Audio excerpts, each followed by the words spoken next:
आज आपण बनवणार आहोत पावभाजी। इथे मी तेल घेतलंय,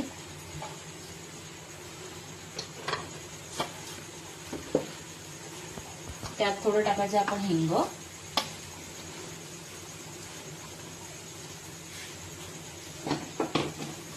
थोडं जिरं।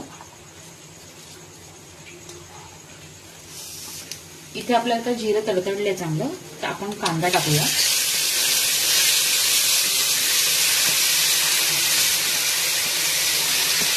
कांदा चांगला लाल करून घेऊया। मगाशी बटर नाही टाकलं आपण फोडणीवर, तर थोडंसं बटर टाकूया। आता टाकलं तरी काही हरकत नाहीये।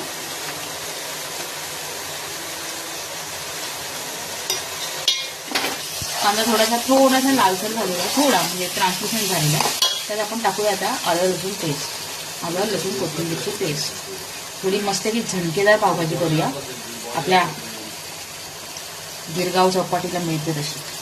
चांगलं आपण आता हे मिक्स करून घेऊया कांद्यावरती आलं लसूण पेस्ट। तिथे माझा आहूनचा जरा कॉल चालू आहे, म्हणून थोडा तुम्हाला डिस्टर्बन्स होत असेल। ही आहे शिमला मिरची, चांगली बारीक चॉपरमध्ये चॉप करून घेतलेली।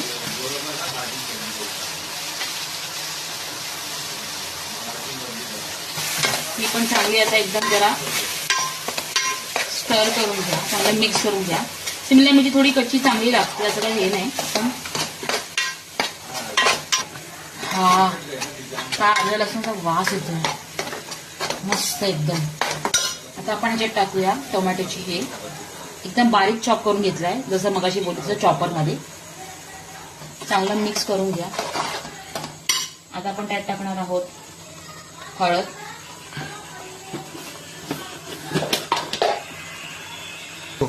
घरचा लाल तिखट, कलरसाठी मिरची पावडर अंदाजे, तुम्हाला जसं तिखट आवडतं त्या हिशोबाने।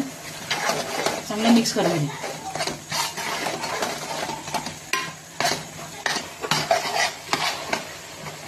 आता आपण ह्यात टाकूया आपलं मगाचं मी तुम्हाला जे सांगितलेलं आहे ते मटार, बीट थोडासा कलर यायला, बीट, फ्लावर, गाजर आणि बटाटा।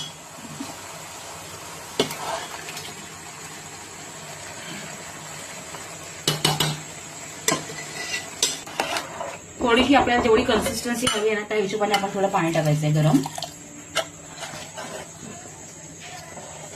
त्यानंतर टाकूया आपण मीठ, म्हणजे मी मीठ टाकलंय। आणि आता मग नंतर तुम्हाला